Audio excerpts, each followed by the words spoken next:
ये योगिनी शक्तियाँ वही है जो माँ दुर्गा के देवी आदि शक्ति के तेज से उत्पन्न हुई थी। जब माँ दुर्गा ने महिषासुर का वध किया तो रण में लड़ने के लिए जिन शक्तियों को निकाला, फिर ये जाकर बनी योगिनी शक्तियाँ। योगिनी शक्ति अपने आप में वो शक्तियाँ होती हैं जिसमें नेगेटिविटी भी होती है, पॉजिटिविटी भी होती है। जैसे किसी साधक ने योगिनी सिद्ध कर ली, काम करने का पैटर्न क्या होगा और किस किस तरह के या फिर कुछ भी काम करने पॉसिबल है? हाँ, योगिनी शक्तियों से आप कुछ भी काम करवा सकते हो, लेकिन जैसा कार्य के लिए आपने योगिनी को बुलाया है वैसी ही उसकी भेंट भी आपको देनी पड़ेगी।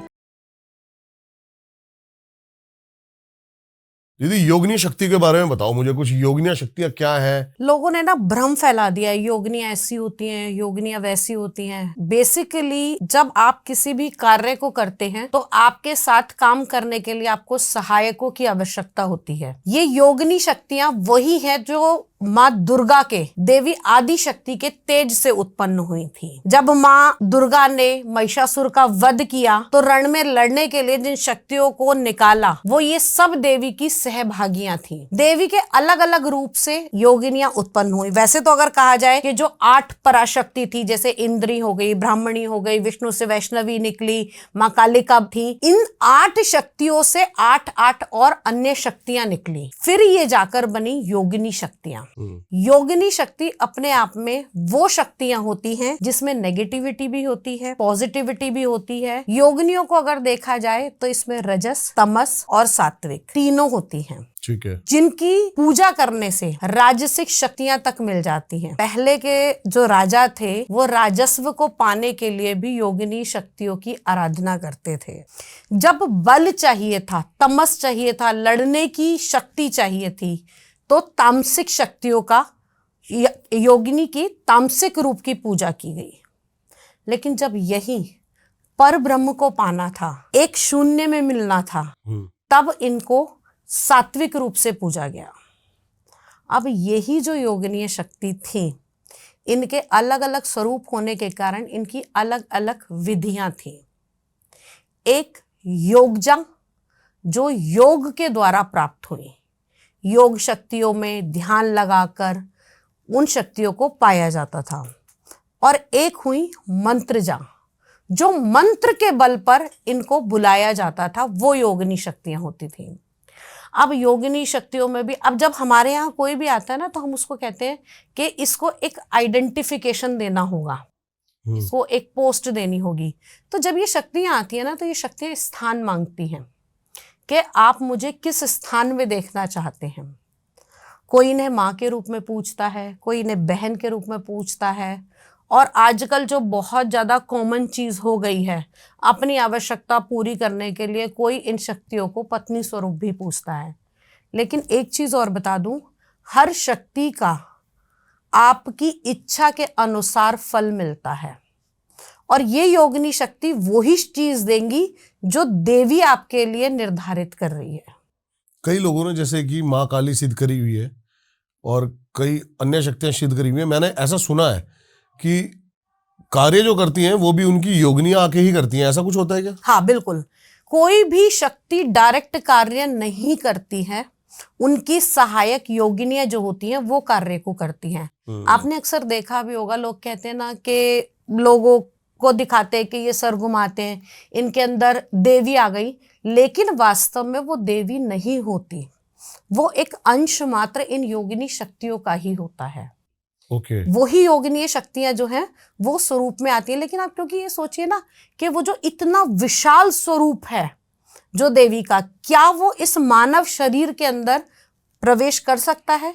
कभी नहीं करेगा। ये अलग अलग लेवल है योगिनी शक्तियों की, अलग अलग शक्तियां हैं, शक्ति अनंत है। अगर हम देखें तो जो कॉल्स के अंदर बताया गया, संप्रदाय के अंदर बताया गया, उसमें यह बताया गया कि हर व्यक्ति के शरीर के अंदर 64 योगिनियां पहले से होती हैं। शरीर की 32 धमनियों के अंदर, हर धमनी के अंदर 2 योगिनियां निवास ऑलरेडी कर रही हैं। यही हमें शक्ति दे रही हैं, यही हमें रजस दे रही हैं, यही हमें तमस दे रही हैं। अब किसी भी शक्ति को भगवान ने ना, हमें इंसान को जब बनाया तो उसने बिल्कुल परिपूर्ण करके बनाया इन शक्तियों से। अब हम क्या करते हैं, हम जैसा व्यवहार करते हैं, हम्म। जैसा हमारा आचरण होता है, वैसी ही शक्ति, वैसी ही एनर्जी एक्टिवेट हो जाती है हमारी बॉडी के अंदर से। जब हम योग कर रहे हैं तब हम ब्रह्मांड में, हाँ भाई योग से बढ़िया शांत, कुछ नहीं है, बिल्कुल सही शांत बात हो गए। जब हम, अगर हम म्यूजिक लाइन में जा रहे हैं, हम रॉक कर रहे हैं, हम उसके अंदर, तो वो हमने एनर्जी एक्टिवेट कर ली। तो ये सारी शक्तियां, सारी एनर्जी ऊपर वाले ने हमारे अंतर्निहित हमें दे रखी हैं। अगर आप अलग अलग जगह इन शक्तियों को ढूंढने जाओगे ना, तो आपको बहुत मुश्किल होगी।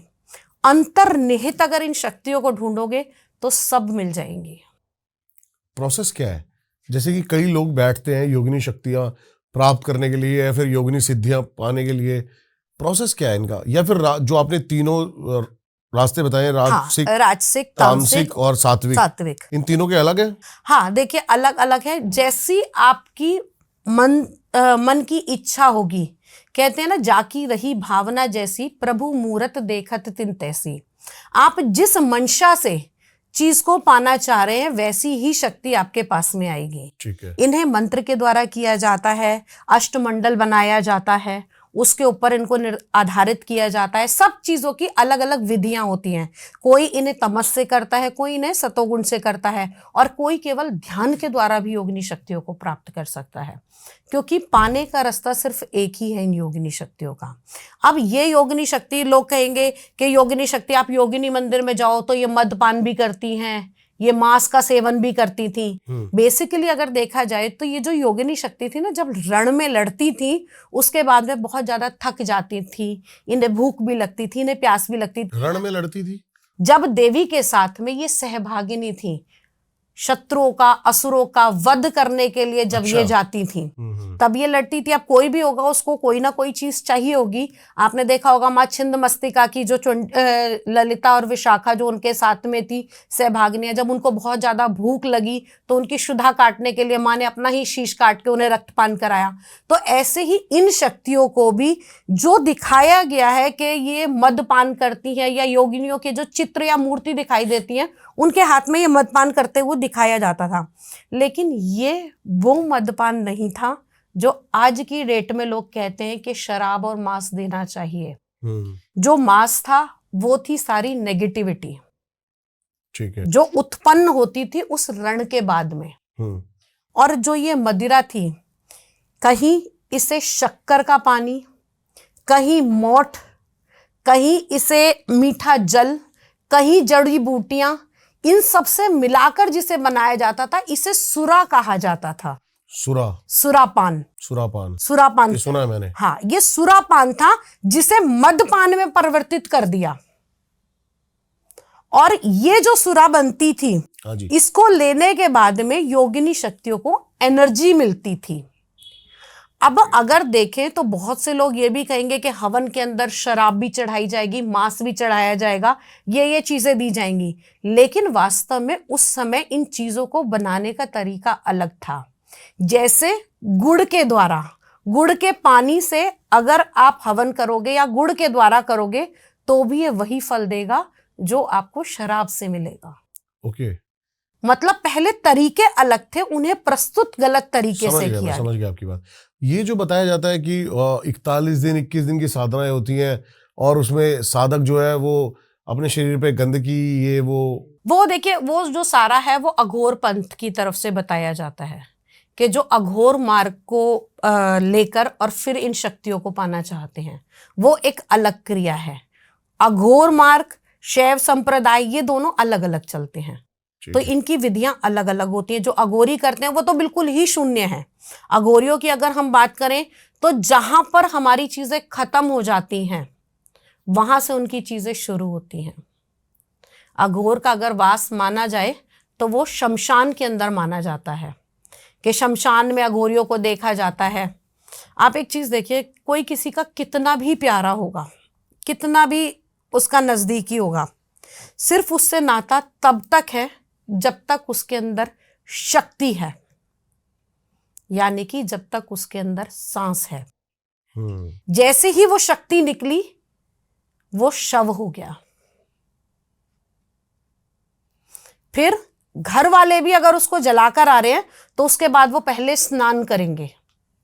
लेकिन जैसे अघोरियों को कहा जाता है कि ये शिव के अनुयायी होते हैं, अघोर संप्रदाय में इन्हें शिव का अनुयायी माना गया है, और शिव ने ब्रह्मांड के अंदर हर उस चीज को एक्सेप्ट किया जिसे एक्सेप्ट करने की किसी के अंदर ताकत नहीं थी। जिसने उसे गलत माना, जिसने उसे छोड़ा, जिसने उसे पाप समझा, उन सब चीजों को शिव ने एक्सेप्ट किया, चाहे वो चीज कौन सी थी। विष। सारे देवताओं ने भी क्या करा, अमृत पान किया ना। हाँ जी। जब विष पीने की बारी आई तो सब एक दूसरे का मुंह देखने लगे कि ये विष कौन पिएगा, तो शिव ने कहा इस विष को मैं पीऊंगा। ऐसे ही अघोरियों के अंदर होता है। अघोरी वहां से अपनी शुरुआत करते हैं जहां पर सब कुछ समाप्त हो जाता है, फिर ये उस अंधकार से निकलकर उस रोशनी को पाते हैं जहां पर कुछ और है। लोगों ने ना अघोरी की जो रचना बताई वो कुछ और बताई कि ये बहुत डरावने होते हैं, ये मांस खाते हैं, ये ऐसा बना देते हैं, ये वैसा बना देते हैं, लेकिन वास्तव में ऐसा कुछ नहीं है। जो सच्चा अघोरी होगा ना, वो शिवत्व को प्राप्त करना चाहेगा, वो साधना के द्वारा पर ब्रह्म में लीन होना चाहेगा।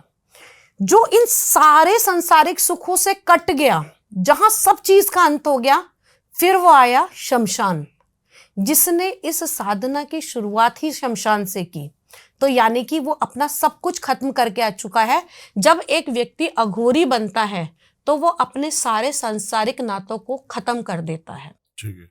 अपना खुद का पिंड दान करता है। वो पिंड दान करने का मतलब ये होता है कि मैं इस संसार में रहकर जितनी भी चीजों से जुड़ा हुआ था, अब मैं उन सबसे मुक्त होकर मुक्ति की तरफ को जाना चाहता हूं। वो अघोरी कहलाए। और सबसे बड़े अघोरी भगवान सदाशिव शिव हैं। तो शिव की उपासना अघोरी करते हैं।